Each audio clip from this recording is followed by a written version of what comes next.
Simulcast of the Neil Haley Show and celebrity interviews live from the Grotto with Hanna. Greg, what's going on, man? How are you? Hey, I'm doing amazing, and I'm very excited to talk to our guest today. Absolutely. And think about it. We're finally live from the Grotto. Yeah, That's we're true. finally live from the Grotto. Our guest today is Bailey Chase, and we want to thank INSP. We're going to talk about his latest project, but many other things as well. Actor Bailey Chase. Bailey, thanks for stopping by, man. How are you? Absolutely. I'm doing great.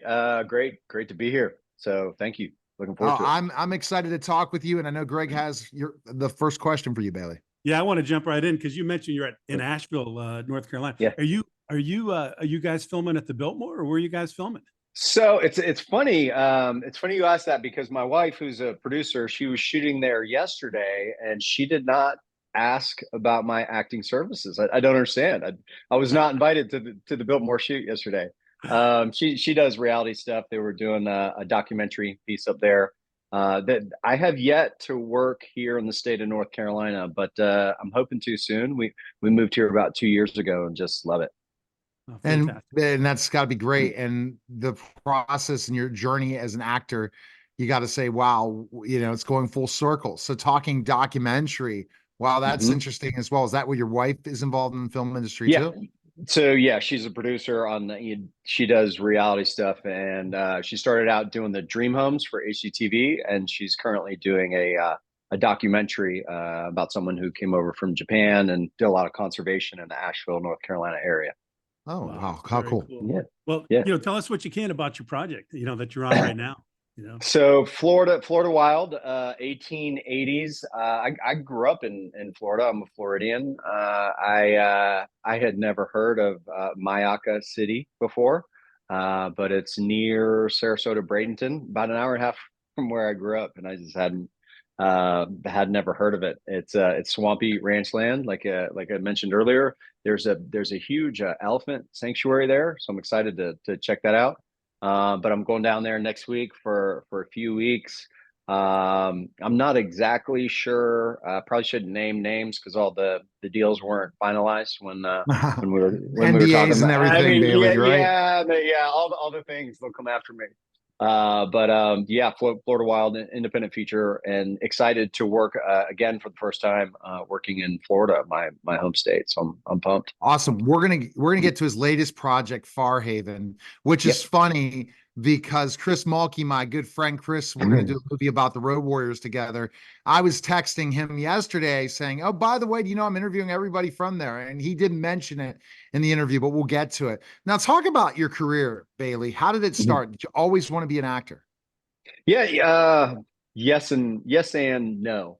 And it's funny about Chris Mulkey. He and I worked on a show called Saving Grace earlier in my career. Maybe not as early in his career. And he was like, "Wait, you were on that show?" I was like, "Dude," I was like, "Yes, I was." But anyway, I love Chris. But to answer your question, go a little further back. I graduated from college in 1995. Talk about coming in full circle. I went to school up the road in Durham, North Carolina, played football at Duke, and I fell in love with the state. Always wanted to get back here. Moved to LA with $1 and a dream back in 1995, and I was lucky. I got in a class and started waiting tables right away. But within a year or two, I started making money in commercials. A couple years after that, I got on a show called Buffy the Vampire Slayer. Wow. And then I thought I made it, right? I was on TV. My buddies could see me. I had like two lines an episode, but they had to pay me, so I was, it was a win-win because I wasn't that good at actor yet, and then I thought I'd made it, and then that they wrote me off the show. Buffy got a new boyfriend or whatever, and then I didn't work for like 2 years. All that money was gone, and I was caught up in all the stuff out there that the young actors in LA do. And I was like, oh, I'll never do a soap opera. And there I was, staring at 30 years old and broke. And I went and did a soap opera in New York. It was one of the best things I ever did. It was like boot camp of acting. You're on screen saying 30 pages a day, 3 days a week. And it also, got some money back in my pocket. Three of the best years of my life. I moved there right after 9/11. So it was a special time in New York. Felt very connected to that city. Reconnected with a lot of my college buddies who were working up there, and just great life experience. And then when that ended, I went back to LA, landed on Saving Grace that we just talked about, and then Damages, Longmire, Queen of the South, and Farhaven. So Wow. There you did there you you go. get That's it. We're done. No, did you not get at all. kicked I out got a of- lot. We could talk so many different things that are. That's the one thing that Greg and I like is we don't know what our conversation is going to end up being. We have questions prepared, but you never know what happens in a conversation because that's what makes entertaining podcasts. But go ahead, Greg. Yeah, I was going to say, Bailey, did you get kicked away from Buffy for Angel? Is that what happened? No, actually, it kind of stumbled upon me and this other guy who played Riley. He was more the main squeeze. I was the side squeeze, if you will, for lack of a better term. We were right after Angel, and I don't know who came next. I mean, they were high school, then it was college, and I didn't watch the last season. So Do you Wow. sorry. still do any Comic Cons for Buffy?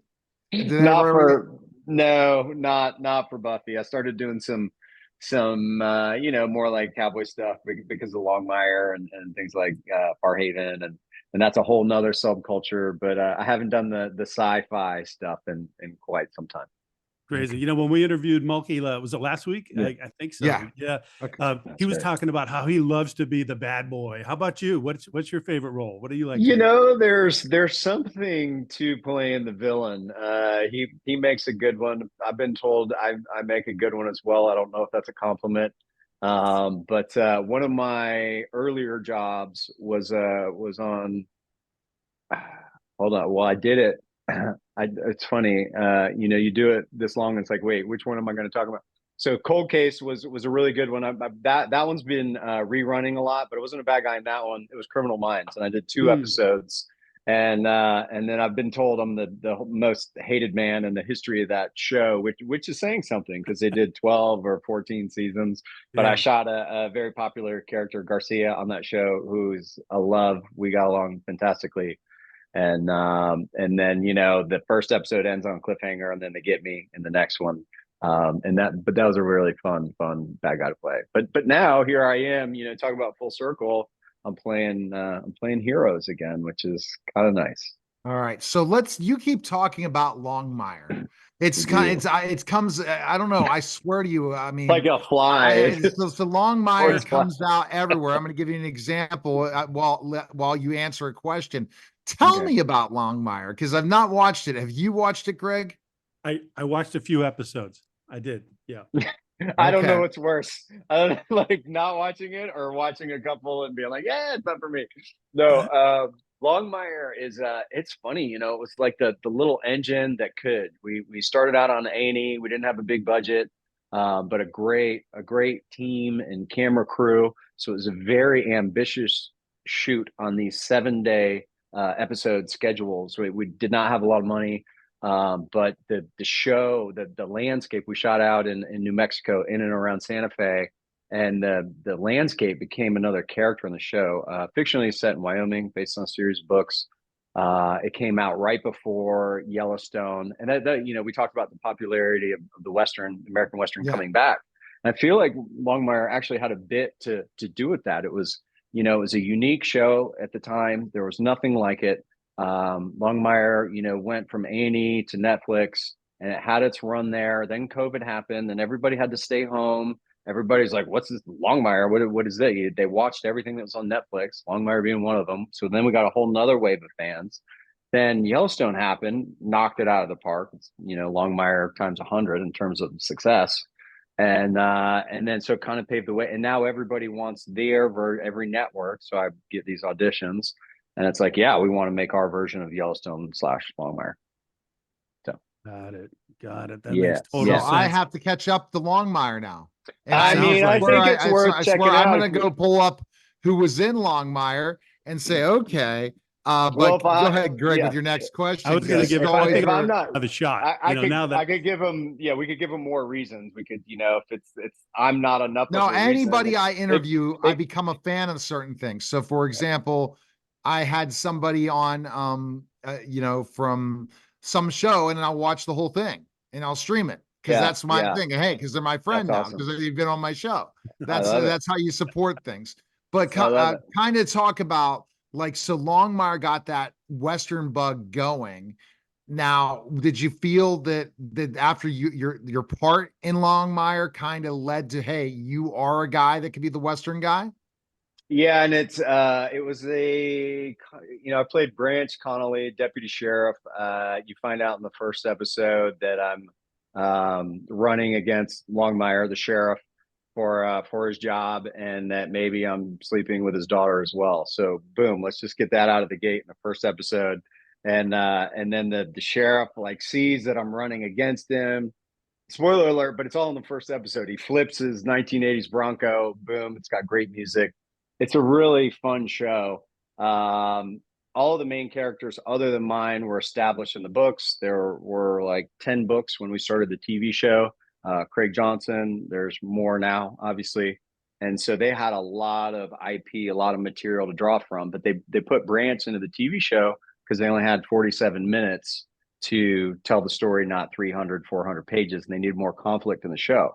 So Branch was a character who was good, but he wasn't always good, like the best intentions, but I'm going against the lead guy for his job. And by the way, I'm, dating your daughter and all the other things you're not supposed to do as a sheriff deputy.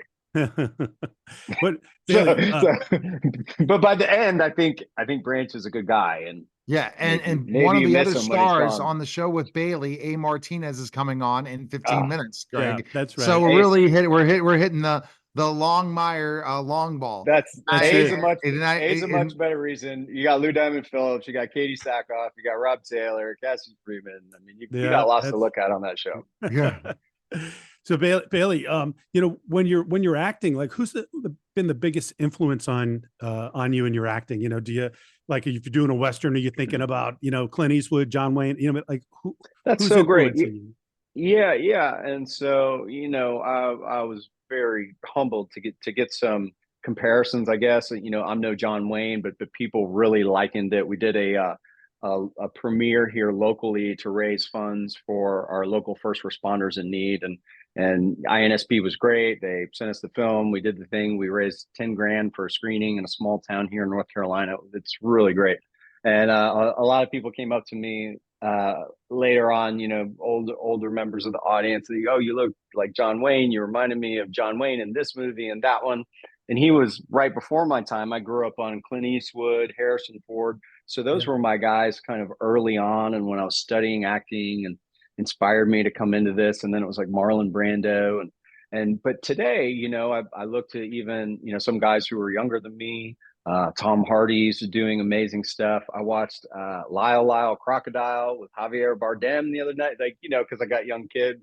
And this is one of the best performances I've ever seen. So, as an artist, you draw creative inspiration from everything around you. And I get to see performances like that. And Javier Bardem, I mean, look at his resume and what he's done. And so to go from that goofy character in a borderline kids movie to No Country for Old Men or whatever, like, wow, that's talent. So I get it from everywhere. And you can't believe, you never know what your next spot's going to be. Like you say, you're going to shoot something, and we don't know what's going to happen when you go shoot this, right? You can't mention anything in the NDA, and it could be the one that is a game changer. You've had game changers, but do you feel someday there's going to be an Academy Award winning acting gig at one point? I appreciate that. That's in God's hands, and I'm old enough and humble enough to say that now. It's not up to me. Whatever he puts in front of me, I'm gonna take it on and do my best work. And it's not about the awards. Of course, that would be incredible if that were to fall into my lap. But what was so great about Farhaven? It's a story about redemption, doing the right thing. There were some external forces, one of them being Chris Mulkey's character, coming after me. But at the end of the day, I was able to, stand strong in my faith, and, everything, goes the way it's supposed to in that one. And yeah, this thing that I'm getting ready to go do down in Florida, it's another one. It's a character that I haven't played before, where it's a little bit Clint Eastwood and Unforgiven, where I've sworn off violence. I've had a violent past, and I've sworn that off. But when the bad guys come for my family, I'm forced to protect them, and I do it in pretty spectacular fashion. So I'm excited. I'm excited to shoot that. Well, Awesome. I got to get into Westerns for one reason only. Good. One of my reasons, one of my clients writes Western books, and Okay. we're going to now, my publishing company is going to republish all his Westerns. So it'll be intriguing to look at understanding that audience and building it, because it's a huge cult audience, Westerns. It Yeah. totally is. And it's like gigantic in books and movies. And as you said, Longmire, I won't bring up the other name, is released. So basically, thank you for that. But I mean, of course, Yellowstone feeds off Longmire, and vice versa. People burn through Yellowstone, and then they went back and watched Longmire, and then and like your friends, people who come on your show become your friends, and then you watch all their stuff, and it's similar. So like all these Yellowstone Longmire fans are now watching Farhaven. It was the #1 movie, new release on Amazon for I don't know how many weeks, but I want to say 6 weeks later, the director, Gary Wheeler, was texting me, so we're still #1. Can you believe it? I'm like, no, because we were this lower budget, in comparison to the 200 million, whatever, Hollywood versions of doing a Western. We were probably down there at a couple million, and it looks like a $20 million movie. And everybody showed up and made it #1 for 6 weeks or more. It's incredible. Oh, that's cool. Bailey, I got to ask you, did you like Cowboys and Aliens? Did you like that movie? I did. Yeah. So that also has two of my favorite actors, obviously, and that was great. You know what was shooting at the time, right when my twins were born, that I really want to go back and see, that my buddy Zahn's also in Longmire. Zahn McLaren, who's in Dark Winds, he was on Westworld. So I got to go back. So good. Oh, he's so good. Yeah. So not for nothing, but there's something coming up this season on Dark Winds that hopefully I can rejoin. We're going to jump into on. Farhaven, or INSP is going to get mad at me. Okay. So again, I love INSP. And it's amazing. Bailey. I was working with INSP for just radio only, because I wasn't really into the video podcasting till COVID. That's when I took off doing more videos with celebrities. I hooked up with them, and that was when they just started original programming to the level it is now. So let's talk about Farhaven. You talked a little about the character, you talked about a little bit about Chris Mulkey, but let's hear the premise of the show. Well, so I'll start off with, so we talked about, I got out of college and started my career in 1995. So we're coming up on 30 years now. And Farhaven's one of the best jobs I've ever had. So that right out of the gate, best cast, best crew. Incredible collaborative director in Gary Wheeler. He's one who he went to bat for me, took a risk to be like, this is my guy. And I hadn't played the hero in a while. And so for him to put me, #1 on the call sheet, lead of his movie, for a guy who hasn't really, done that. So kudos to him for taking that risk. The response has been great. Fortunately, I had that great supporting cast around me. So, but yeah, Hunter Braddock is the guy that I play, and he's just getting out of jail in the beginning of the film, and he has to, come back to his hometown, hat in hand, full of humility, and he wants to get, back with his children. And Bruce Boxleitner, I can't believe I haven't mentioned that name yet. Incredible actor, great person. Good horseman too. He comes flying up in the beginning of the movie, stops about 2 feet in front of me, and starts yelling at me to get lost, and then and then there we are in the town of Farhaven, and the movie just takes off from there. Yeah, and you have Marty Cove as well. We're having Marty, but guess what? I have a special.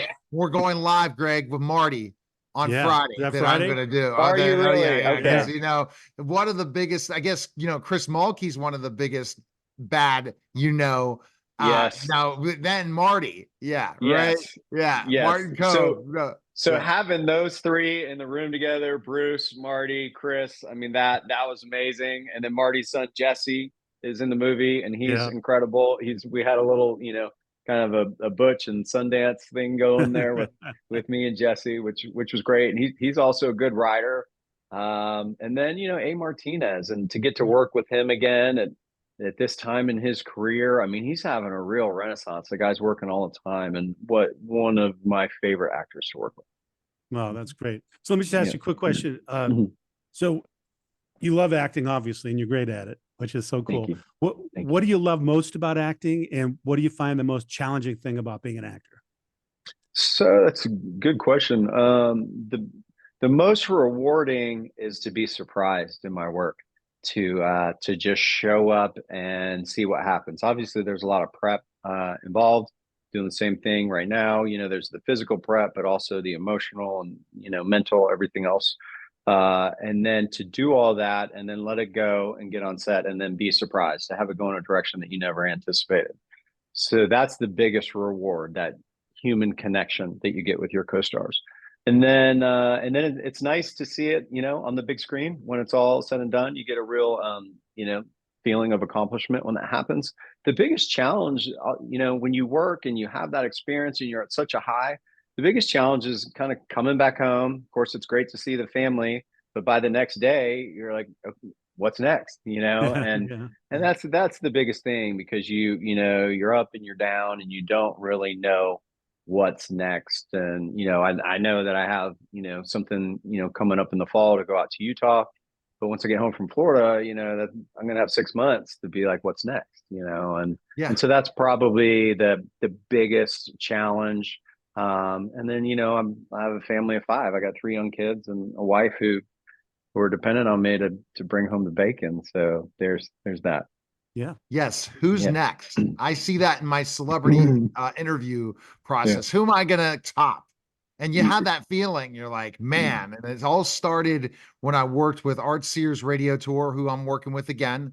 And he's given me some crazy people you never thought I'd get to interview.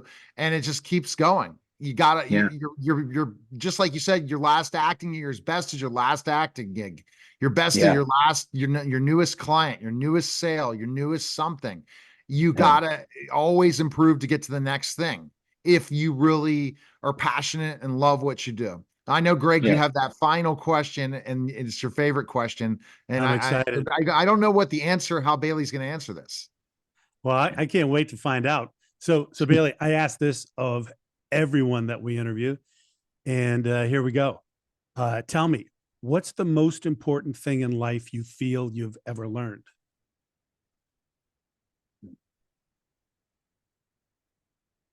That it's not about me. We all got a role to play, and uh, there's a bigger story happening. And to just show up and do the best we can and not be don't be hard on ourselves. That's what I would tell everybody. Cool. Yeah. He's a very humble actor, Bailey. That's what I would say, Greg. And that's the Very important humble. thing. Yeah. Very down to earth. And I know he knows it. But again, Duke, I'm bringing up Duke. Pitt beat Duke in Cameron Indoor Stadium this year. Yeah. I'm a Yeah. Pitt fan, and that They're was not a the only shock, ones. right?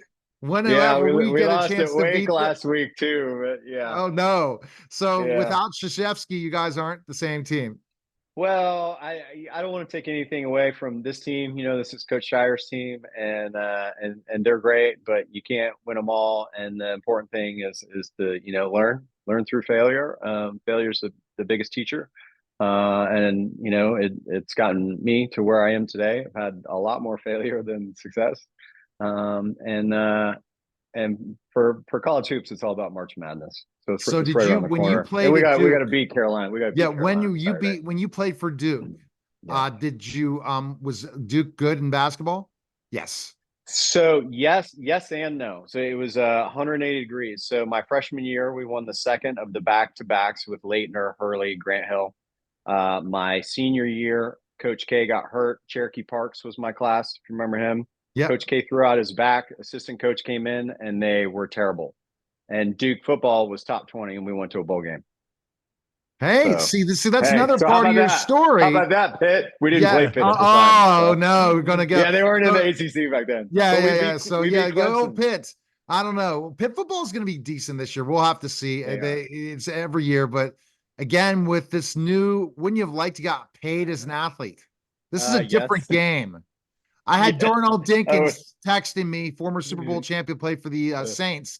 He's a former client of mine. He texts me. He says, "Hey, you want my son to be posting in Instagram for your business stuff?" I'm like, "Oh, this is what these kids are doing, and they get these little deals." And then I know. It's a very interesting They're thing. making money. I got food points. Like I had a food plan. That's all my I scholarship played gave me. D3 basketball at Western Maryland, which is McDaniel College, and so I understand the student athlete thing, but you must be a bright guy too, Duke. Oh my God. Well, Oh my. I snuck in the back door. Duke is the Yeah. Harvard of North Carolina, right?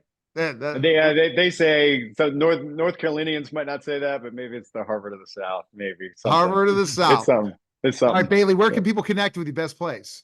Instagram at Bailey Chase. All right. This was a special simulcast of the Neil Haley Show and celebrity interviews live from the Grotto. Greg Hanna, guys. Take care.